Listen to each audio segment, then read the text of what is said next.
Hello everyone, it's End Times Talk coming at you with a new video. Sorry it's been so long since I've made a video, but I've had a lot going on with my garden, been trying to get that in the ground. I'm almost done, been catching up on all the weeding, getting the homestead going for the year. There's a lot of work to be done for us homesteaders.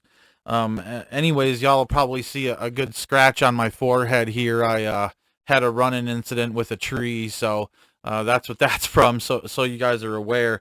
But I want to get to this video. We're going to be covering some things that we've covered before, but with a little bit of a new spin.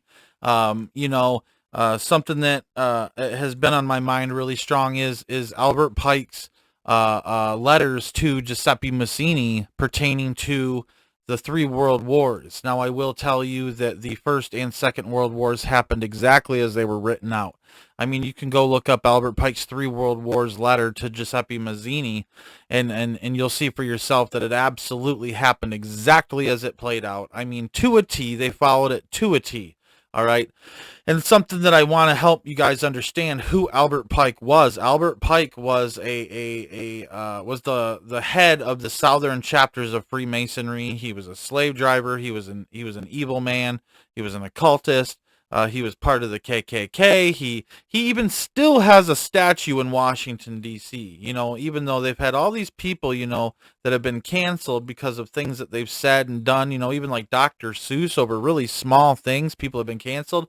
But for some reason, this racist statue still stands in Washington, D.C. at the Freemasonic headquarters of the world in Washington, D.C., 13 blocks north of the White House. They actually have Albert Pike's death mask, okay? True story. They literally have a shrine to Albert Pike at the top of this Freemasonic headquarters. They have like documentaries and stuff showing these things inside the Freemasonic headquarters. It's absolutely crazy. And some people even say that Albert Pike has buried himself there at the Freemasonic headquarters, that they actually have his body at that place.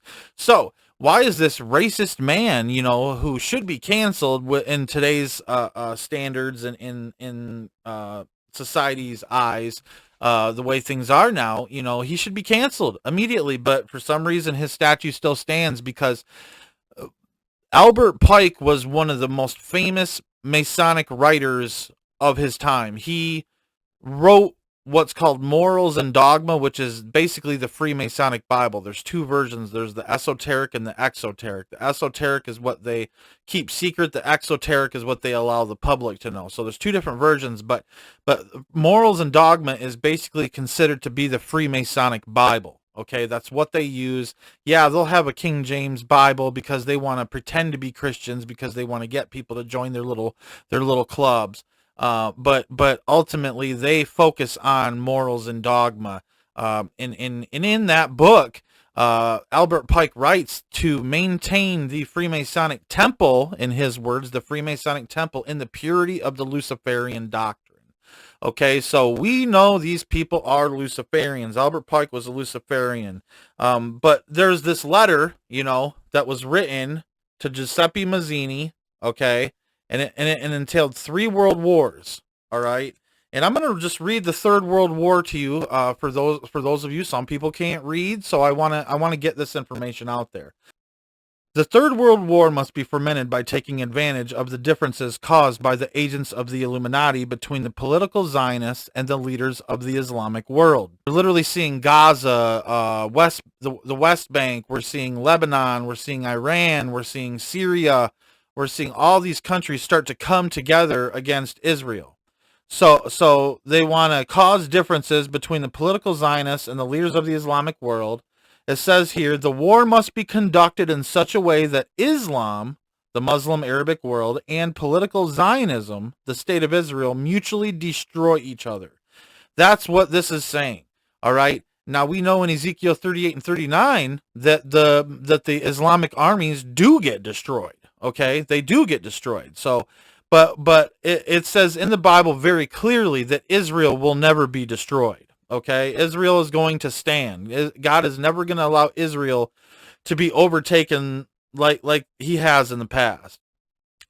It says right here, Meanwhile, the other nations, once more divided on this issue, so that's what we're seeing now, just kind of throwing it out there, just even pertaining to YouTube.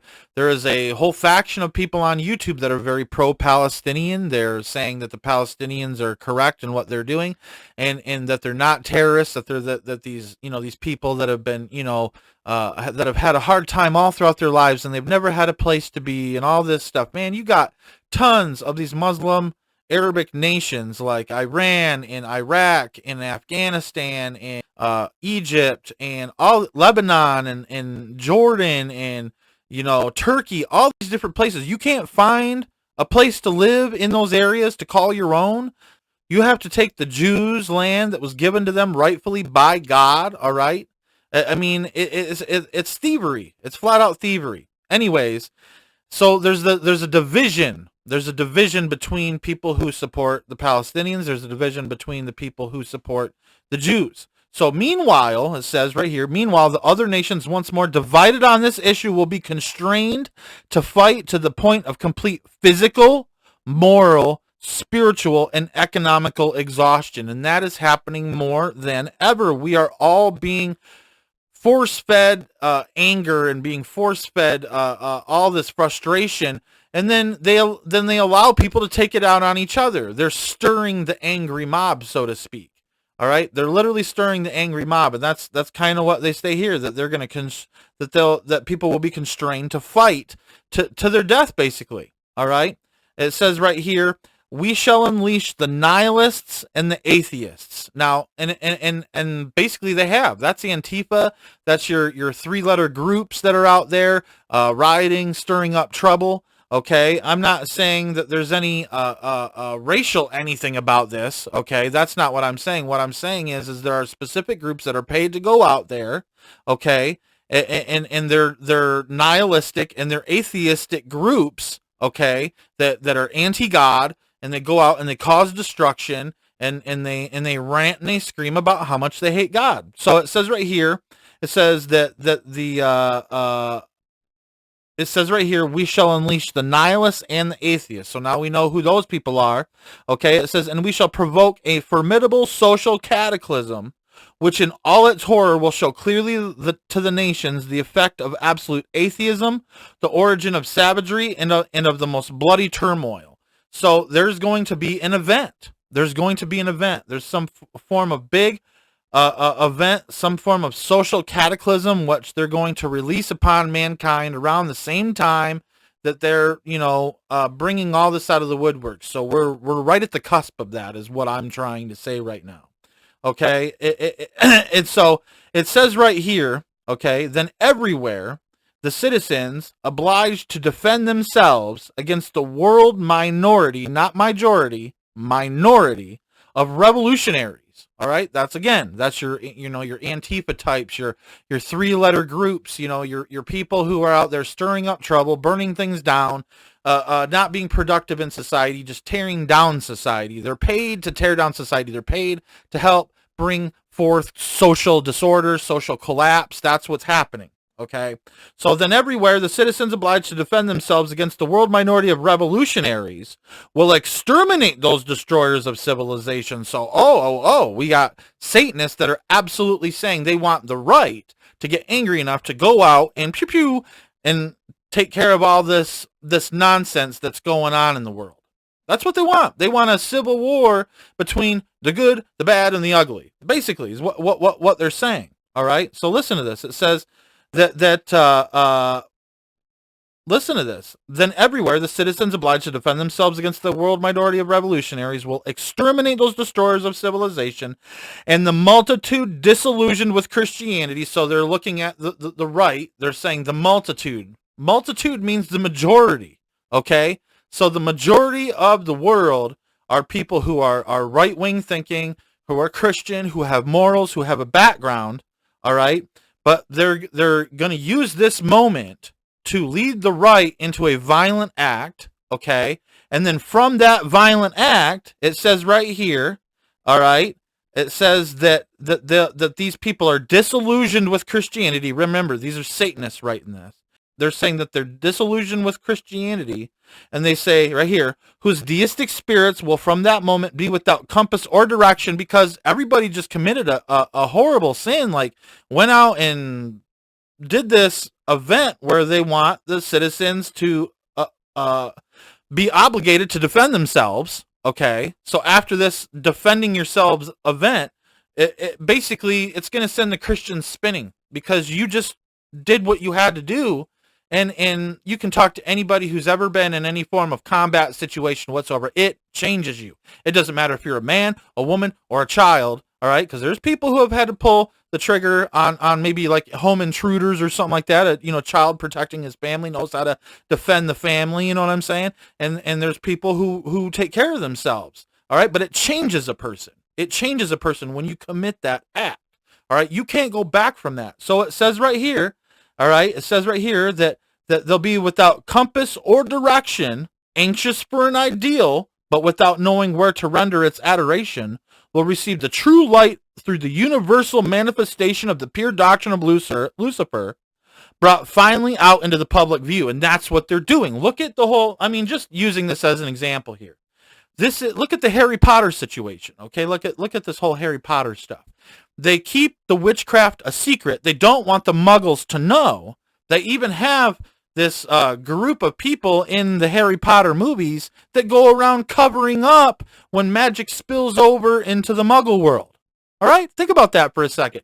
The occult does not want you to know what they're up to, okay? They want to keep it secret. They want to keep this Luciferianism a secret. But there is a time coming where they're going to bring it out into the public view. And movies like Harry Potter is that. They're bringing that witchcraft out into the public view. They're bringing more Satanism out into the public view. Look at the last Stranger Things, not this most recent season, but I think it was the third season, okay? The third season. Watch the very end of the third season. Go past the credits. Literally roll past the credits. And from what I remember, there is a clip at the end of it that's literally talking about the rise of Satanism on the planet being the cause of some of the stranger things that are happening on the show. Okay, think about that for a second. And then you have this demonic entity in season 4 on Stranger Things that's slaying children. All right, that's basically what's happening. It's basically what's going on.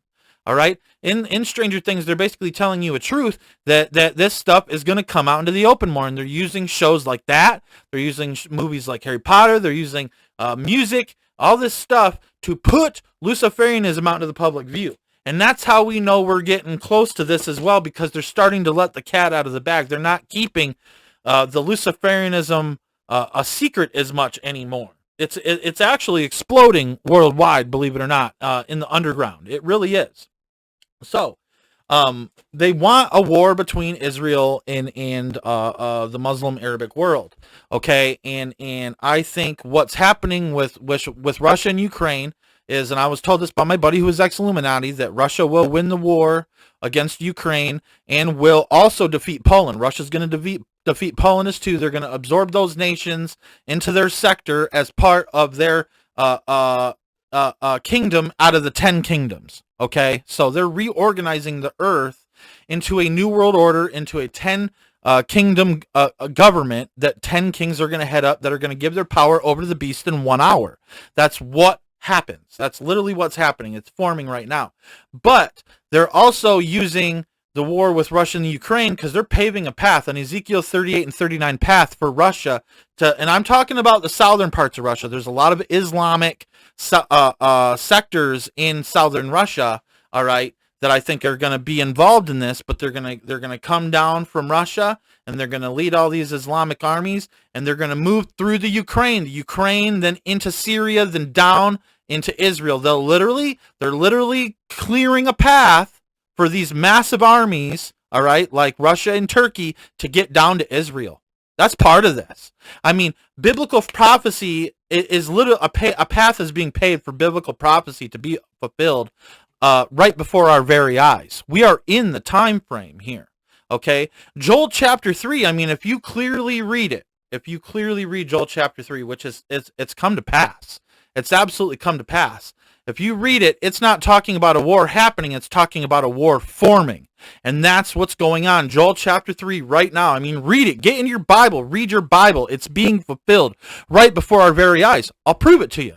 In Joel chapter 3, verse 4, it says, "Yea, and what have ye to do with me, O Tyre and Zidon?" And one of those is Lebanon for sure. All right, Lebanon, and which is Hezbollah, which Israel is getting ready to go to war with Hezbollah, and we're going to talk about that in a second. But it says right here, it says, "And all the coasts of Palestine," that's the Gaza Strip, that's the West Bank. So it literally says right here, "Yea, and what have ye to do with me, O Tyre and Zidon, and all the coasts of Palestine?" So all the people who are surrounding Israel and attacking Israel right now, sending over 1,000 rockets in a 48-hour period not long ago, all right, hitting Israel multiple times, getting past the Iron Dome technology because of the barrage of rockets that fell, all right. It says right here, okay, about those people, it says, "Will ye render me a recompense? And if ye recompense me swiftly and speedily, I will return your recompense upon your own head." This is exactly what the scriptures state. Now let me put it into layman's terms. It says right here, all right, "Will ye render me a revenge?" Are you going to bring your revenge out on me, is what God is saying. "And if ye take your revenge out on me swiftly and speedily, will I return your revenge upon your own head." Now, think about this. 1,400 rockets. Think about this. 1,400 rockets being launched, all right, into Israel, okay? And a ton of those rockets that were launched literally died out in midair and fell on the Gaza Strip itself and killed tons of people, all right? But they're not talking about that in the news. Check these videos out.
See, right there, those videos prove that Joel chapter 3, verse 4 has been fulfilled. Read Joel chapter 3 and tell yourself that it isn't happening right now. Right now as we speak. Read it, all right? It's being fulfilled right now as we speak. And I'll be honest with you, more and more, I'm beginning to believe that Ezekiel 38 and 39 is right around the corner. You know, Amir Sarfati, God bless him. You know, I love Behold Israel. I love his updates. You know, sometimes he's on point, sometimes he's not. But you want to know what? People make mistakes. People make mistakes. But he recently released an update pertaining to what's going on in Israel now, and he told everybody, he said, things are very heated right now. He said Israel is about to go to war with Hezbollah. All right? Hezbollah is literally saying they want to go into Israel and invade the northern part of Israel. Think about that. That's what Ezekiel 38 and 39 is supposed to be. We are at the cusp, people. We are so close to the end times. We are so close to the end times. We got to get this right. We got, and I've said this before, and I'm going to say it again. I'll say it 100 times. We got to be repentant. We got to keep moving forward. We cannot look back in the past. We have to forgive ourselves of our own past as God has forgiven us. God forgets about that stuff. When you ask for forgiveness for your sin and you ask God to change you and you repent of your sin, God takes that and he casts it into the sea of forgetfulness. Next time you're talking about it, he doesn't even remember what you're saying because he already forgave you and he already cast it into the sea of forgetfulness. All right? So let's stop living in the past and let's start moving forward. All the hurt of the past, let it go. All the struggling that you've had going on in your life in the past, let it go. Move forward now because time is short, people. I mean, the signs are all around. The signs are all around. They're right before us. I've covered this stuff a million times, but it needs to be talked about. People need to know how close we are to Ezekiel 38 and 39. How Joel chapter 3 is being fulfilled. I mean, biblical prophecy is literally unfolding like a flower before our eyes. I mean, look at Israel. I mean, all the signs that were said to be happening in Israel that were signs of the approaching end times, like the desert blossoming like a rose. I mean, they have found an underwater system in Israel that they have been able to tap into, that where they can grow good food in the desert, and they don't even really need rain. If they're feeding the plants from this water source under beneath the ground. It even talks about in the Bible, all right, how the Dead Sea is going to be separated, all right, and that there's literally going to be a division, all right, in the Dead Sea. Those things that were said to happen are happening. It says in the end times in the Bible that the Euphrates River is going to begin to dry up. It's happening. There's conversations that I've had with my buddy who was ex-Illuminati turned Christian who passed away, where we talked about how we truly believe that the 10 plagues of Egypt are kind of going to be revisited upon the earth. And that's happening. You have blood red rivers and seashores and all this different stuff that's just turning blood red. Yes, it could be red algae, but it's turning blood red. It's a sign. It says in Hosea, it talks about the beasts of the field dying off and the birds of the field dying off. We're having all these mass animal die-offs. It says in Joel chapter 2, before the great and terrible day of the Lord, the sun shall be darkened and the moon shall turn to blood. We've had so many lunar eclipses, which is a blood moon, and we've had so many solar eclipses, all right, that it's mind-boggling. It's absolutely mind-boggling. And then the events that come after those solar eclipses and lunar eclipses are just devastating. You know, we saw COVID, we saw, we've seen massive earthquake after massive earthquake. It says in Matthew chapter 24, nation shall rise against nation and kingdom against kingdom. There shall be famines, pestilences, and earthquakes in diverse places.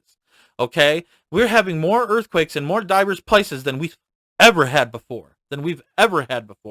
And so we have to see this for what it is. So many signs of the end times are lining up. Get it in your hearts, people. Get it in your souls. We are going home soon. All right. All the signs are around. We just have to be ready for our King. We have to endure until the end, until he comes to get his bride in the clouds, people. He's coming soon, and we best be ready. I know I've covered this stuff before, and I don't mean to seem repetitive, but this is something that is truly big on my heart. All right. But we have to focus on what's going on in Israel. I think that's the next big thing on the to-do list. You know, they're gonna start a war between the Jews and the Arabs, and I'm telling you, folks, it's gonna bring forth a new world order out of this World War III. I truly wonder if Ezekiel 38 and 39 is gonna kind of end World War III. I don't even think we'll be here to see Ezekiel 38 and 39. I think we're going to go home before that. But just like with World War II, the Hiroshima and Nagasaki bombs were kind of like that last big boom, that ended the war, all right? I feel like Ezekiel 38 and 39 is going to end this third World War because most of the Muslim nations, their armies are going to be destroyed, a good chunk of it. So, we have to remember this. And then the Antichrist is going to rally all of that. You see what I'm saying? And he's going to bring it back together and bring in a caliphate, all right, a new world order, a one world government that's Islamic, I truly believe. But it's gonna like coexist with Judaism and Christianity and Catholicism and all that stuff. They're gonna try to sell this coexistent stuff, and it's blasphemous, is what it is. It says in the Bible, and I'm gonna warn each and every person that's watching this video. Says in the Bible to absolutely be single-minded. It says to be single-minded. It does not, when you're double-minded, you're easily led astray. All right, we need to be single-minded, focused on Jesus. Jesus is the prize ahead. Keep focused on the path that's in front of you because it's narrow and we don't want to fall off it. I love all of you guys. I appreciate you guys watching End Times Talk. And may God bless you and may God keep you. And don't forget to go out and change the world in which you live.